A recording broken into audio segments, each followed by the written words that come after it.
안녕하십니까 수험생 여러분. 청소년 상담사 상급 자격 취득을 위한 학습 시간이고요. 오늘은 그 시험의 1차 필기시험 과목의 하나로 들어가 있는 네 번째 과목인 상담 이론에 대해서 총 30시간 많죠.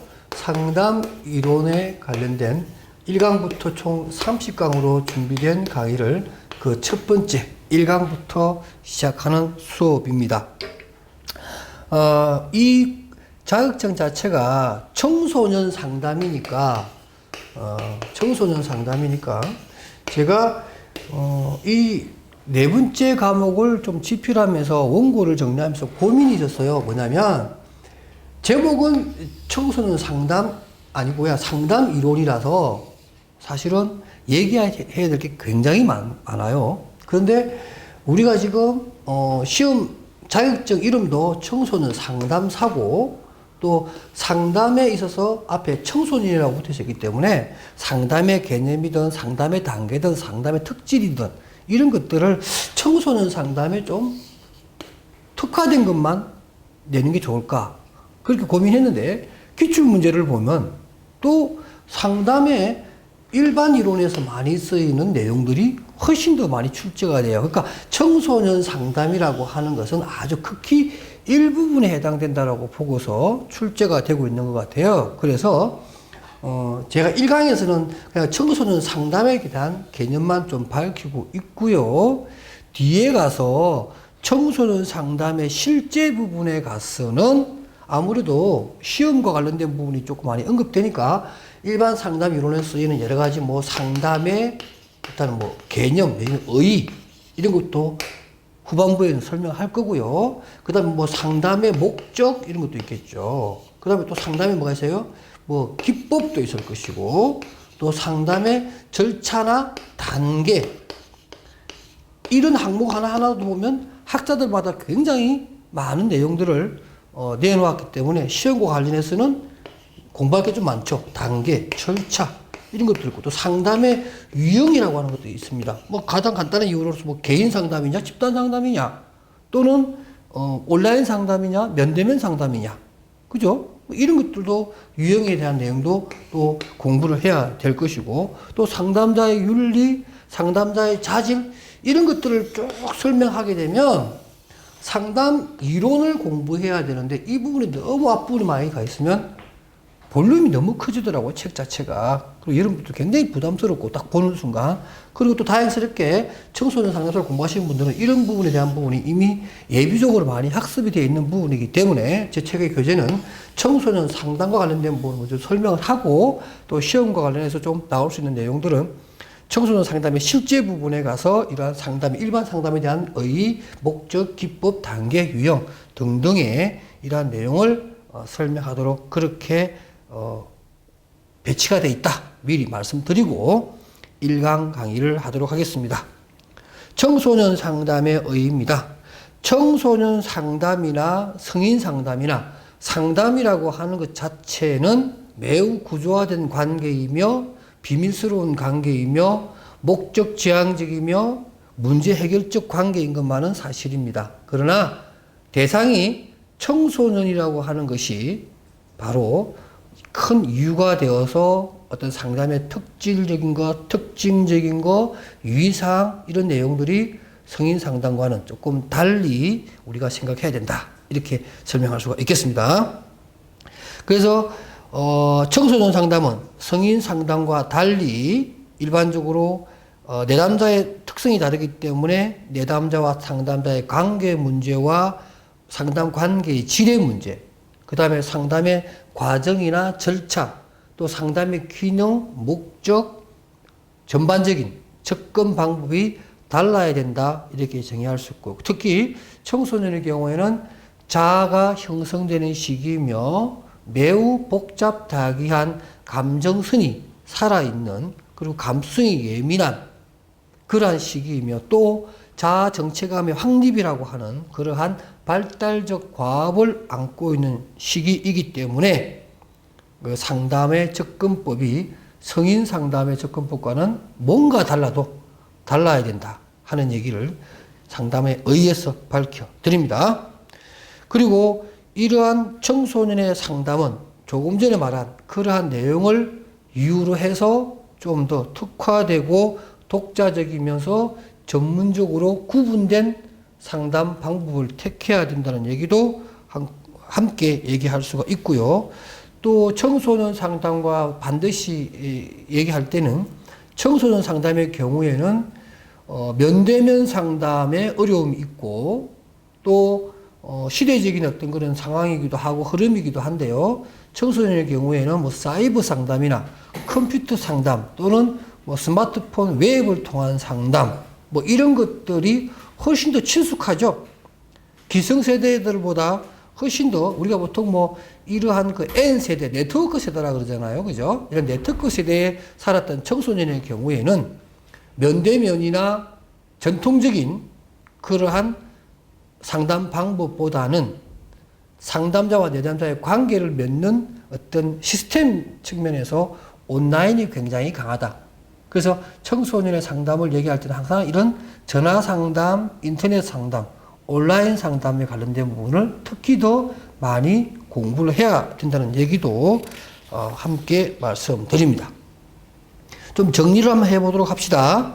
청소년 상담이 성인 상담과 다른 점 이렇게 해서 이 자체가 또 지문으로 5개를 주고 적절하지 않는 내용을 찾는 문제가 잘 나오기 때문에 한번 살펴보도록 하겠습니다. 청소년 상담이 성인 상담과 다른 점은 일단 청소년 상담은 그 내담자 본인뿐만 아니라 내담자를 둘러싸고 있는 그 청소년 관련 그 내담자의 관련인과 또 관련 기관들이 다 청소년 상담의 대상이기도 합니다. 또 거기에 종사하는 사람들도 마찬가지고요.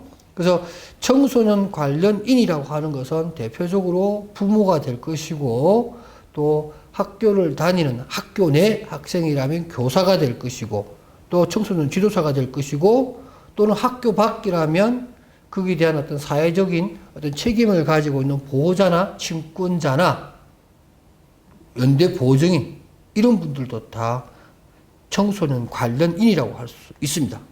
그리고 청소년 관련 기관이라고 하는 것은 가정, 학교, 청소년 고용업체, 청소년이 뭐 아르바이트를 하고 있다면 그 사업주까지도 청소년 관련 기관, 기업체라고 할 수 있겠죠.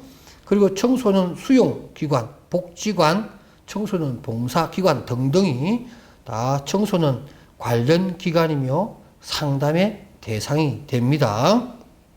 그리고 일반 성인들과 달리 청소년을 판단하는 데는 성인 상담은 성인 그 한 개인만을 살펴보면 되겠지만 청소년의 경우에는 청소년의 의사표시에 그 기재에 깔려 있는 것은 부모님의 영향 또는 그 청소년의 영향을 주는 의미 있는 타자들의 의사가 많이 반영되어 있다고 보면 그러한 의미 있는 타인, 부모, 보호자, 친권자에 대한 내용도 우리가 충분히 알아야 제대로는 상담을 할 수 있다. 이렇게 얘기할 수가 있겠죠.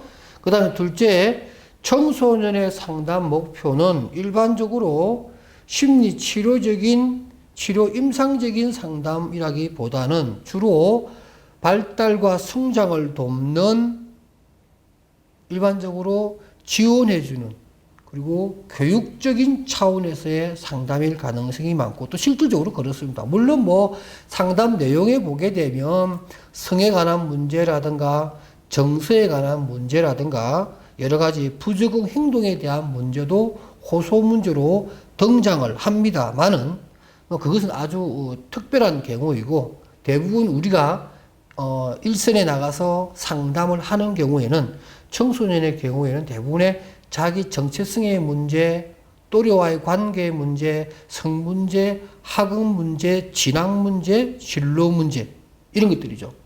많은 정보를 필요로 하고 비록 상담자와 내담자 간의 관계가 조금 우월적 지위가 있다 하더라도 정보를 주고 그 내담자인 청소년이 어떤 의사결정을 할 수 있도록 하는 그러한 관계이기 때문에 주로 교육적 상담이 많다. 그러한 것이 특징이다. 이렇게 보시면 됩니다. 성인 상담의 경우에는 우리가 교육적일 수는 없죠. 그래서 그러한 차이점이 있고요. 그 다음 셋째, 청소년의 상담 방법은 굉장히 다양하다. 일반 성인들의 경우에는 면대면이나 집단 상담 정도가 활성화되어 있다면 청소년 상담은 일선에서 전화 상담이나 인터넷, 이메일 이런 것들을 통해서 하고 최근에는 그 스마트폰, 웹도 개발되어 있어서 청소년들이 이러한 온라인상으로 상담하는 것을 훨씬 더 좋아합니다. 왜? 온라인 상담이나 전화 상담이 가지고 장점이 많잖아요. 뭐 익명성뿐만 아니라 접근도라든가 비용이라든가 또는 어떤 그 기기들, 인터넷 기기에 대한 친숙도 이런 것들 때문에 훨씬 더 청소년 상담은 이런 온라인 방법을 많이 택하죠. 이건 역시도 성인 상담과 차이 나는 부분이다. 이렇게 우리가 설명할 수가 있습니다. 그리고 이러한 청소년은 그 내담자로서의 특성이 또 독특성을 지니고 있지요. 그래서 일단은 상담자에 대해서 청소년 내담자들은 상당히 저항적이고 좀 방어적인 또는 반항적일 수 있다라는 것과 상담 그 자체에 대한 불신이 높아서 치료 동맹 관계, 다시 말해서 라포 형성하기까지가 시간이 좀 걸릴 수도 있고 그것 때문에 시간과 노력이 더 필요할 수도 있다는 점도 알아두셔야 됩니다. 거듭거듭 말씀드리지만 청소년의 행동, 결정과 의사 결정은 본인의 생각보다도 더 많이 주변인들의 영향하에 있기 때문에 그 내면적인 부분이나 뒷 배경에 대한 부분도 충분히 알아야 성공적인 상담이 된다라는 점도 말씀드립니다. 또한 청소년의 상담은 또래 문화가 아주 강하게 작동되는 시기입니다. 그러니까 부모님 얘기보다 선생님 얘기보다 상담자의 얘기보다 자기 친구 또래에 대한 신뢰도가 더 높고 거기에서 나오는 정보의 신뢰도를 더 높이 인정하죠. 휩쓸리기도 하지만 어쩌면 자기네들이 가장 좋아하는 형태의 내용의 정보를 또래가 주기 때문에 또래에 대한 믿음이 상담에 긍정적일 수도 있고 부정적일 수도 있다. 또한 상담 장면만 보고 얘기하면 청소년 내담자의 특성을 또 이렇게 나올 수도 있죠. 상담 동기가 많이 부족하다. 뭐 학교의 어떤 정규 수업의 일환으로 의무적으로 한다든가 아니면 일탈 청소년이나 학교 밖 청소년 또는 비행 청소년들의 문제가 있어서 뭐 법적으로 행정적으로 의무적으로 상담에 임해야 되는 이런 경우라면 상담의 동기는 거의 제로에 가깝습니다. 이럴 경우에 상담을 성공적으로 이끌어 나간다는 게 굉장히 힘들죠. 그다음 지구력도 좀 부족하고요. 그다음 인지적 능력도 부족합니다. 물론 뭐 청소년 시기라고 하면 피아제의 이론에 따르면 어느 정도 형식적 조작기에 들어가기 때문에 추상적 사고와 언어적 능력이 어느 정도 발달되었을 것이라고 하지만 경우에 따라서는 어떤 청소년은 아직 아동기에 있는 구체적 조작기에 해당될 수도 있어요.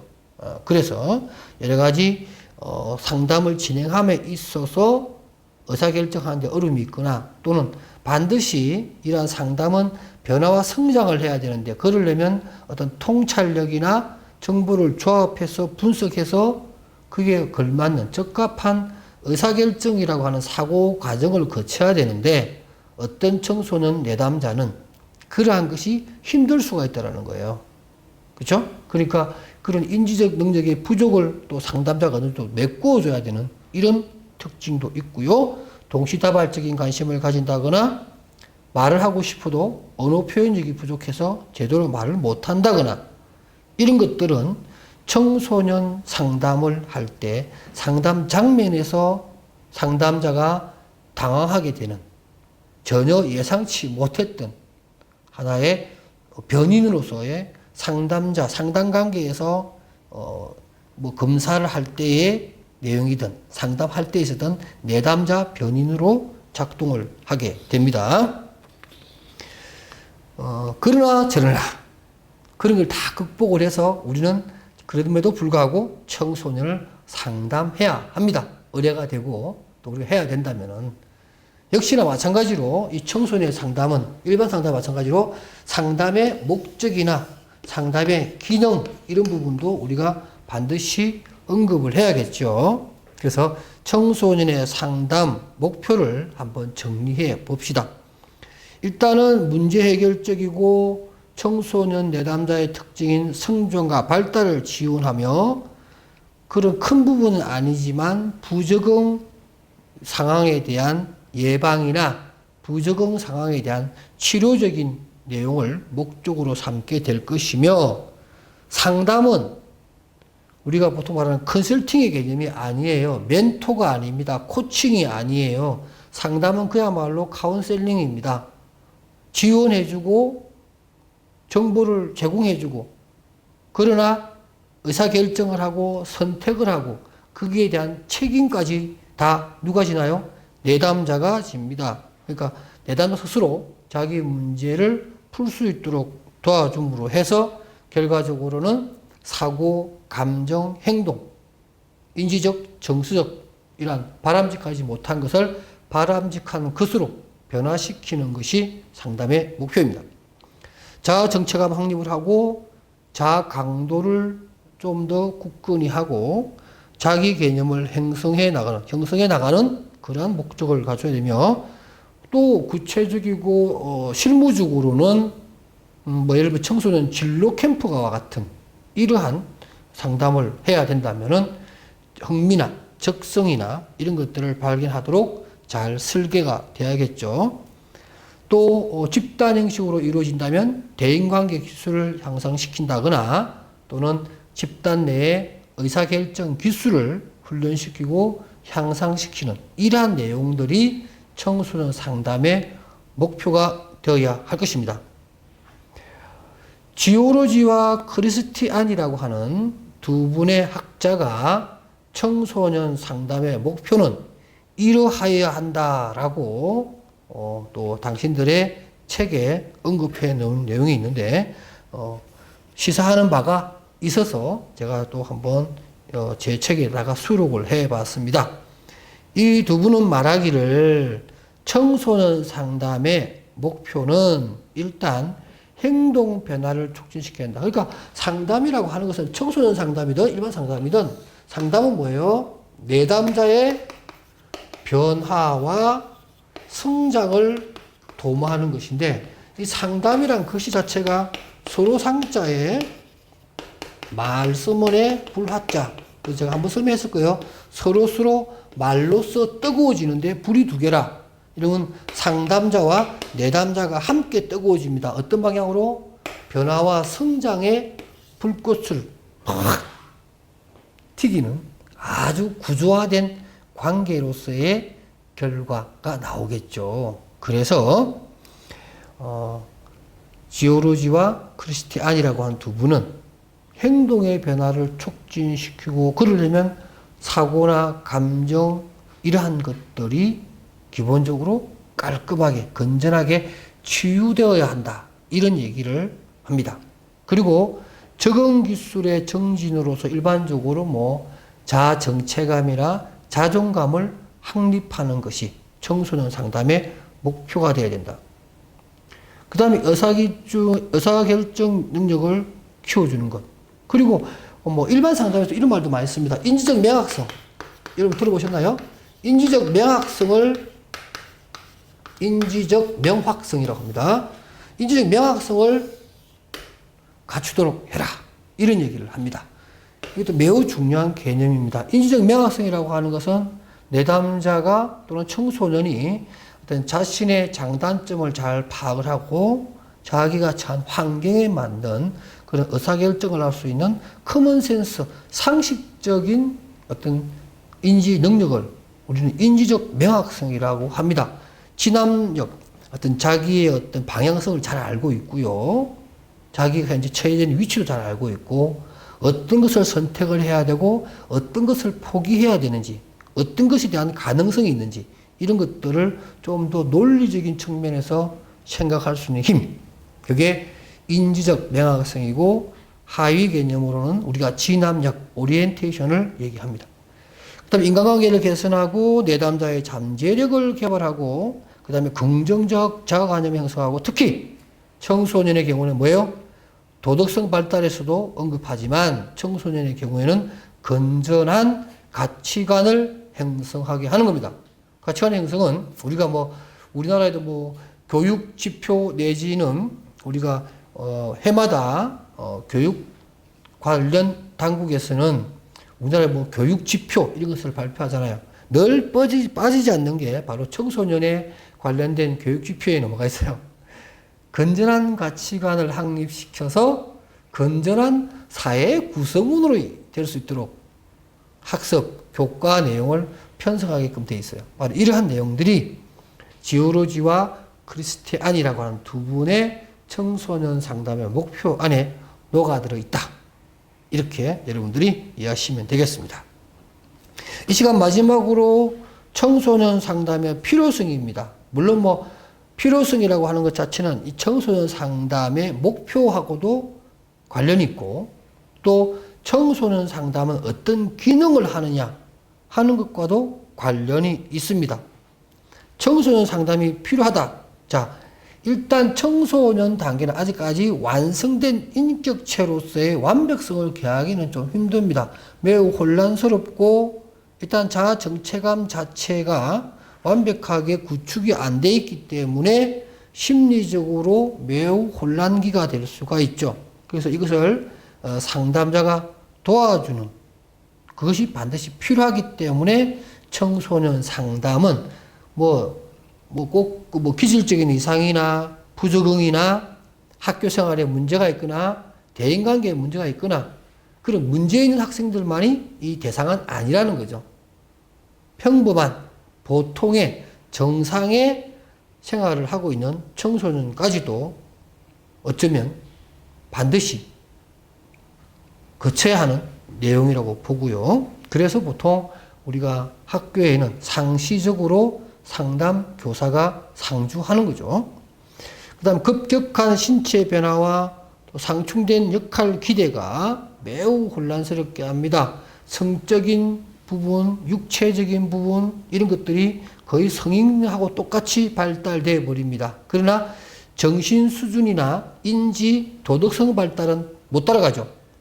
그러므로 해서 외관상 성인 또는 심적으로는 청소년에 머물러 있기 때문에 그러한 주변인적 위치에서 겪는 심리적 불안정성을 케어해 줄 필요가 있겠다. 무엇보다도 특히 우리나라는 과도한 학업에 대한 스트레스가 다른 어떤 나라보다도 크다고 생각합니다. 그렇죠?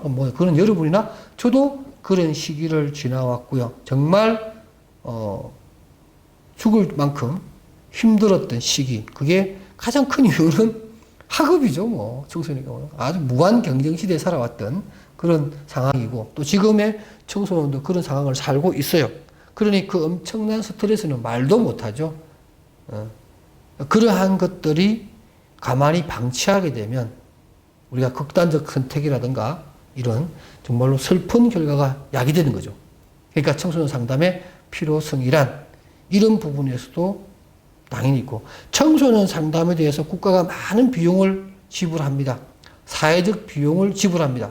그러나 얼마만큼 쓴다 하더라도 청소년들이 상담을 제대로 받지 못하고 지도를 받지 못하고 그 개개인이나 그 지역사회나 그 나라가 청소년의 올바른 성장이 되지 않아서 나중에 겪게 되는 사회적 비용은 그거보다 몇 배로 더 들 거예요. 그래서 청소년 상담에 대해서는 국가가 과감하게 투자를 해야 되는 이유가 됩니다.